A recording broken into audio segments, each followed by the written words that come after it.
Reka ntangire ngusuhuza nguhe ikaze kuri Yezu TV nanone kandi ngushimire cyane inshuti muvandimwe udukunda udukurikira umunsi ku munsi. Umugisha w'Imana nube kuri wowe, imbaraga z'Imana, kugirwa neza n'Imana bibe kuri wowe kandi nkwifurije kugira impagarike n'ubugingo. Nitwa Theoneste ndi siwo cyangwa se nige uhagarariye iyi channel cyangwa iki kinyamakuru cyitwa Bigireherezo TV. Bigireherezo TV ni imwe muri channel iri gukorera kuri social media, ku mbuga nkoranyambaga, kandi ni umuyoboro mwiza w'ijambo ry'Imana n'ubuhamya bwa bene data bagiye batandukanye. Murakoze cyane rero kuba mugiye kudutega amatwi mu ijambo ry'Imana. Nta kindi jyewe n'ababwiye nzajya mbagenera, ni ubuhamya bwubaka abantu, bufasha abantu, kandi tukaganira n'ijambo ry'Imana. Tuguhaye ikaze mu ijambo ry'Imana. Imana iguhe umugisha. Reka dusenge twakire ijambo ry'Imana, kandi mbashimire cyane abakoze subscribe, share, comment na like. Nkunda kubona munyandikira mukozi w'Imana courage, biranyubaka birandyohera cyane. Kandi rega buriya umuntu agushimye ku byo wakoze nawe bigutera izindi mbaraga. Kuri ijambo ry'Imana ntabwo mba mvuga ngo mubare igihe mushima mujye mushimira Imana, ariko nanjye iyo munyandikiye ukambwira ngo courage biramotiva, bimpa izindi mbaraga zo kujya gusenga. Amara gusenga nkabona icyo Imana impaye kugira ngo namwe mbazanire. Jyewe ndi doneri wanyu, namwe muri ba receiver, muri abakirizi, nanjye nkaba umutanzi. Umuntu utanga ndabaha namwe mukakira. Twakire rero ijambo ry'Imana, ariko reka dusenge. Turagushimiye uwera wa Isirayeli, nyakubahwa Imana, ndaguhimbaje kubw'uyu mwanya mwiza utugeneye. Ndasenze kugira ngo abantu bose bagiye kumva ijambo ryawe rigire umumaro mu mitima yabo, kandi gukora kwawe no kwera kwawe kube kuri twebwe. Uyu mwanya tuhaye agaciro cyane, ijambo ryawe nirifata umwanya wa mbere. Mu izina rya Kristo Yesu, imbaraga zawe niziganze, igitinyiro cyera kibe muri uyu mwanya. Turogoye inama zose z'abadayimoni, kandi ikintu cyose kitavuga Imana gihagarare, kugira ngo ijambo ryawe ribone umwanya wa mbere mu mitima yacu.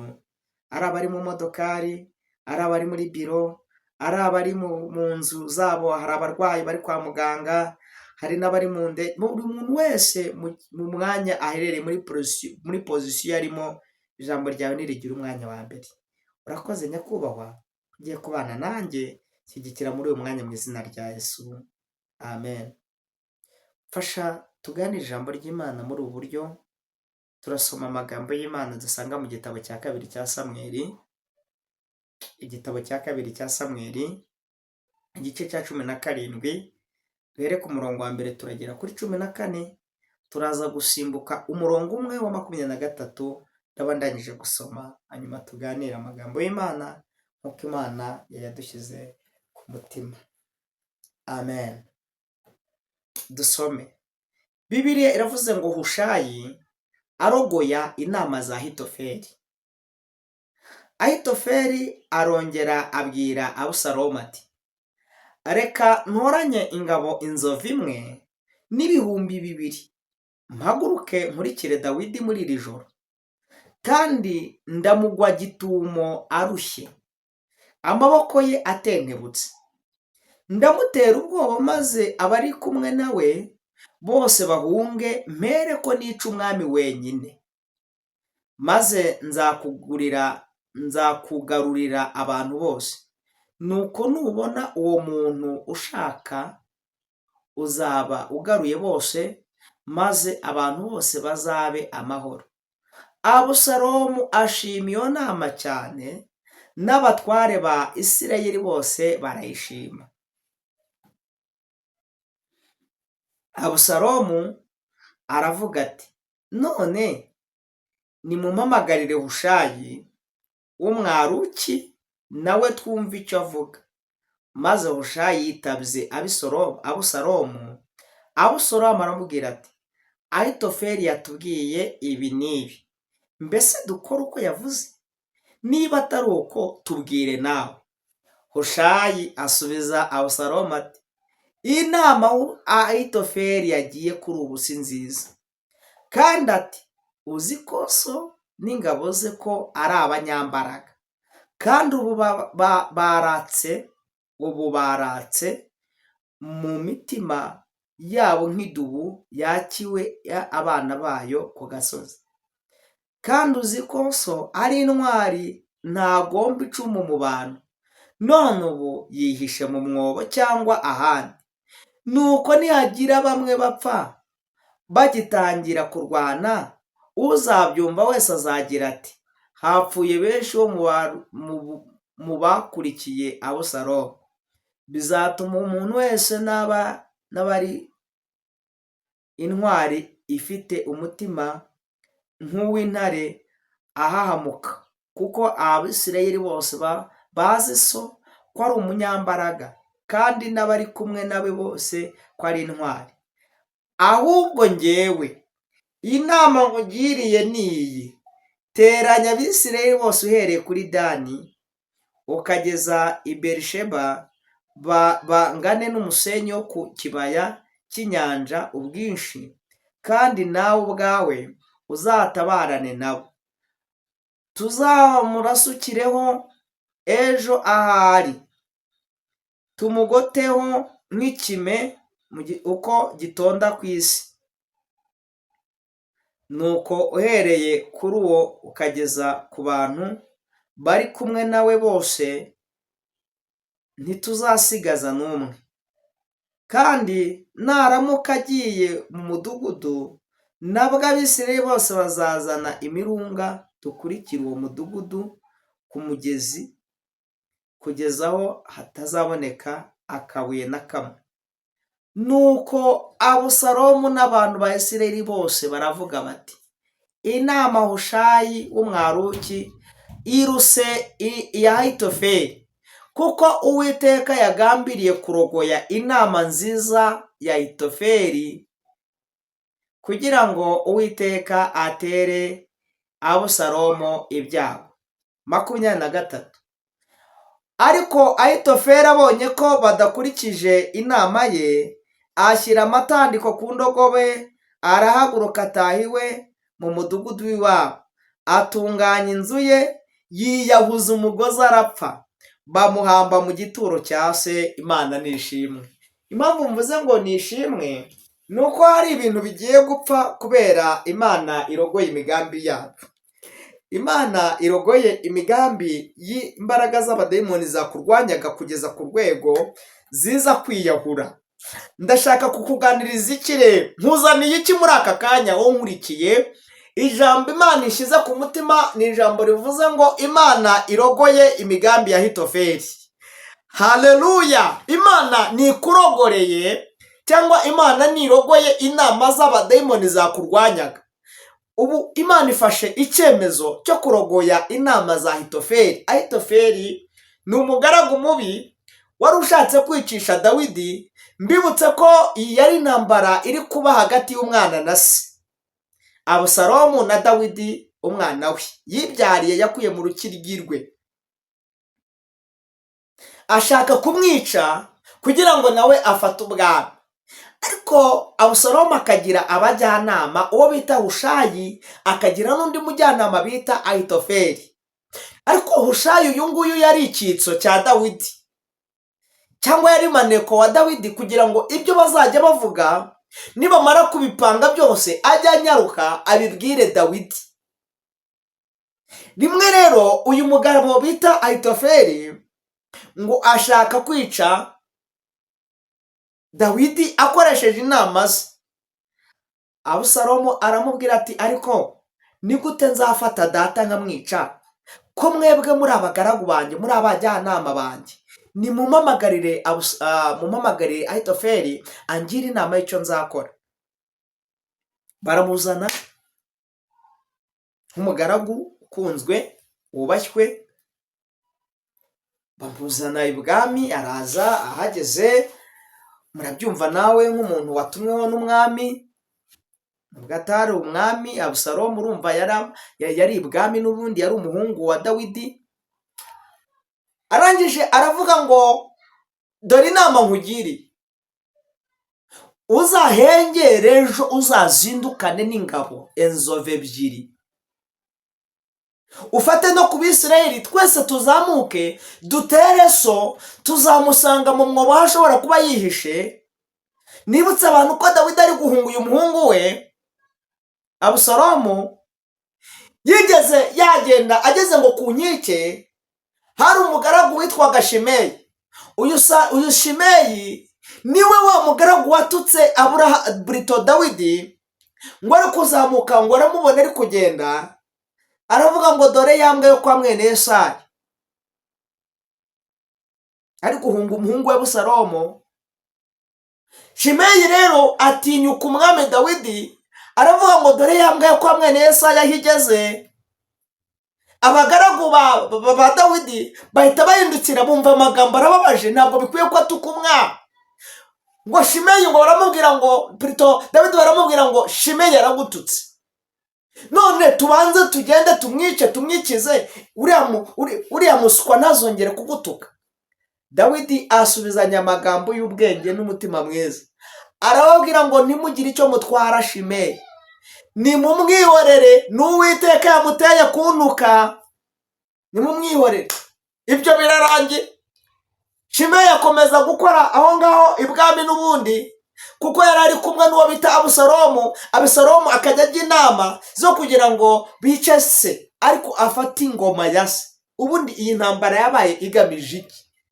Kwari ukugira ngo Dawidi apfe cyangwa akorerwe kudeta n'umwana we, hanyuma umwana wa Abusalomu nawe yima ingoma ya se.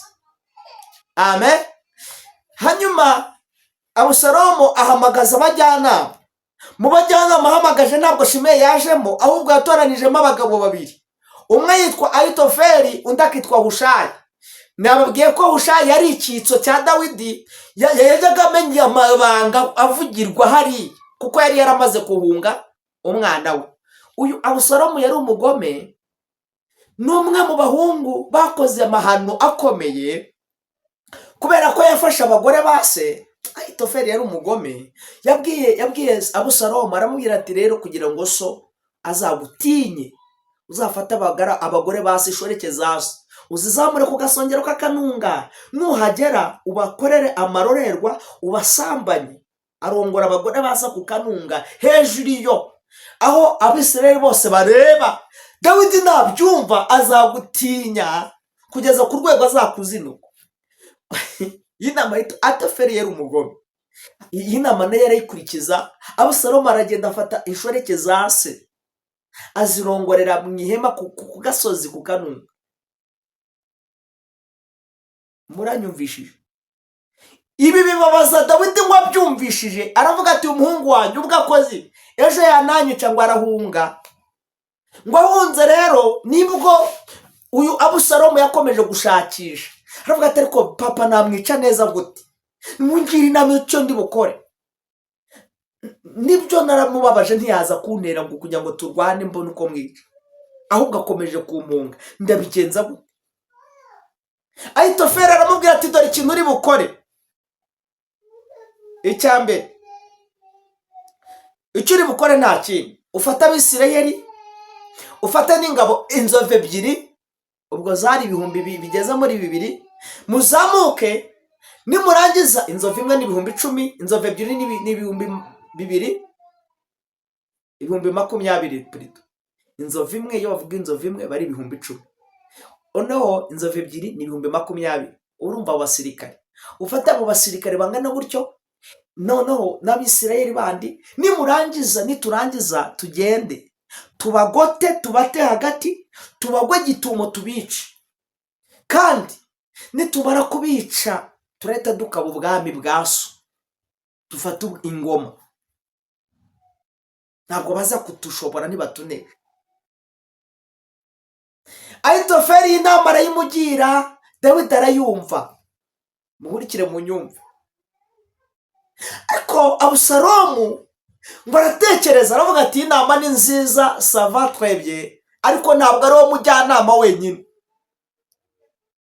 Ngo arangije ngo ahita atuma uwo bita Hushayi Abusalomu yagize ubwenge. Ndashimira Imana yatanze ubwenge kuri Abusalomu. Aravuga ati nimunzanire uwo bita Hushayi nawe menye ibye, menye izi nama ndi kugirwa ese zimeze gute.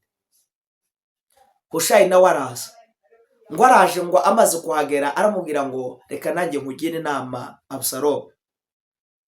Inama Hushayi akugiriye sinzi aprito Abusalomu akugiriye si aprito uwo bita Ahitofeli akugiriye si nziza. Kuri ubu inama ze ni mbi. Dore icyambere impamvu ari mbi, banza umenye uwo urwana nawe.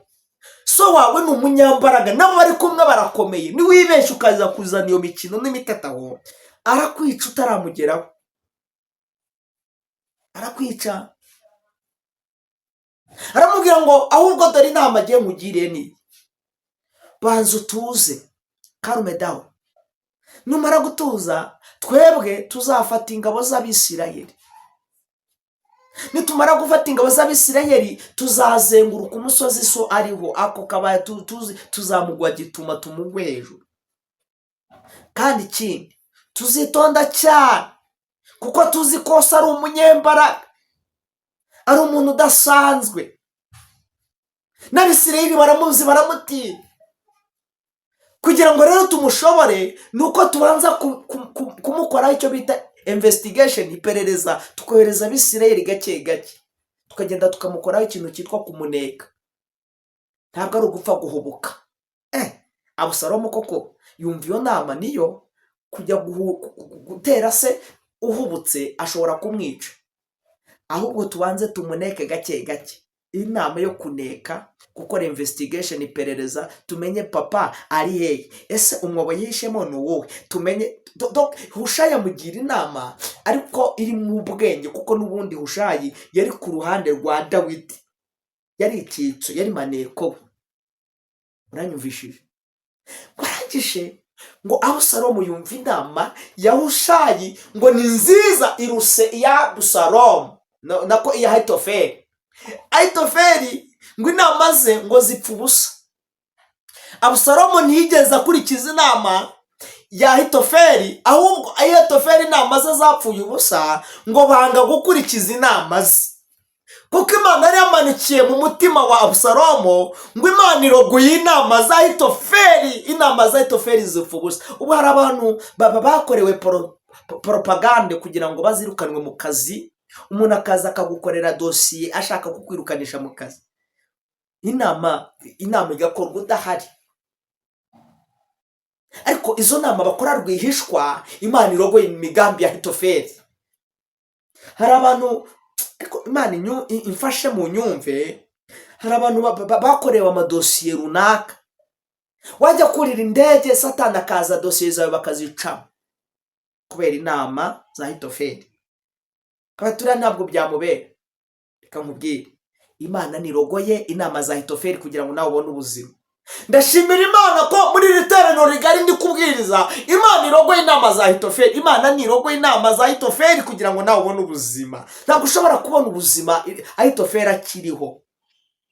Kandi uburyo Imana iza kubikoramo, iraza gutera Ahitofeli kwiyanga, kuko ibyo yagambiriye nta kiribo. Uyu mwaka utararangira, Imana nirogoye inama za Ahitofeli mu izina rya Yesu. Imana nirogoye imigambi y'abadayimoni, Imana nirogoye imigambi y'abacuraguzi, Imana nirogoye imigambi y'abakwanga, Imana nirogoye imigambi y'imbaraga zikurwanya, Imana nirogoye imigambi y'abakugambanira. Kure akagambane ku buzima bwawe gatewe n'imbaraga z'abajyanama babi, abo bita ba Ahitofeli. Imana yica imigambi yabo mu izina rya Yesu.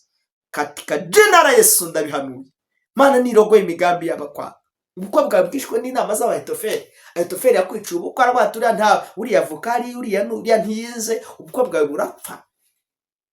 Ahitofeli ibyo yakoze birahagije. Imana ije kurogoya imigambi ya Ahitofeli. Haleluya. Ahitofeli ibyo byamenyekanye. Bikimenyekana rero ko inama ari kujya atari nziza, afata ngo ikintu cyitwa umugozi, ngo atunganye icyumba cye, ngo yishyira mu mugozi, ngo ayishyira mu mugozi, ngo arinika. Ngo aravuga ati ntabwo inama zange bazikurikije, none reka nkwereke. Ngo arinika. Ndagira ngo Imana igira ibintu ikunigira. Haleluya. Imana nigira ibintu ifata bipfe. kugira ngo nawe ubone ubuzima. Ahitofeli inama ze zirogowe. Imana nirogoye inama z'abadayimoni nizishire mu mugozi. Ahitofeli uyu mujyanama mubi napfe mu kwizera mu izina rya Yesu. Nimvuga uyu mujyanama mubi n'imbaraga z'abadayimoni ziri kukurwanya, uyu mujyanama ushaka ko wapfa, napfe nawe mu cyimbo cyo kugira ngo wowe upfe. Dawidi ntabwo agomba gupfa. Haleluya! Dawidi ntabwo agomba gupfa. Mana ishimwe. Ahitofeli we pfa. Ahitofeli warwanyaga ubuzima bwawe napfe.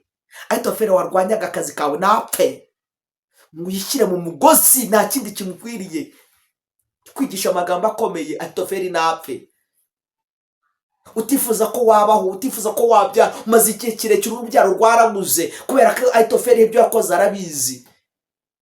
Yakujyanye mu bapfumu baragutabye, ndakuzura ndagukura mu bapfumu, ndagukura ikuzimu aho bagutabye, ndagukura mu icupa mu izina rya Yesu, ndagukura mu rwabya, ndagukura mu muvumu bakumanitsemo. Wa mukobwa we n'ushake, wa mubyeyi we n'ubaka urugo rukomeye, urugo rwawe rwishwe n'abajyanama babi. Baraje baravuga ngo umugabo wawe ni indaya kandi atari indaya, uhorana amakimbirane mu rugo wowe kubera Ahitofeli. Abajyanama babi, Imana ni kurinda abajyanama babi mu izina rya Yesu. Ndirukana imbaraga zirwanya abanyetorero, zirwanya abera b'Imana, zirwanya ingo z'abarokore. Izi divorce ndazihagaritse kubera abajyanama babi. Umuntu akaza akakubwira ko umugabo wawe ari indaya, cyangwa akakubwira ko umugore ari indaya yasambana, yagiye mu kazi, yagiye gushaka ibirayi by'abana, yagiye gushaka ibitunga umuryango, ariko ntumuboneramo icyizere. Abajyanama b'abadayimoni, abajyanama ba Ahitofeli bariyongiye, bari kukubwira ko umugabo wawe agirirwa asambana n'abandi kandi ntabyo akora, ari mu miruho y'urugo.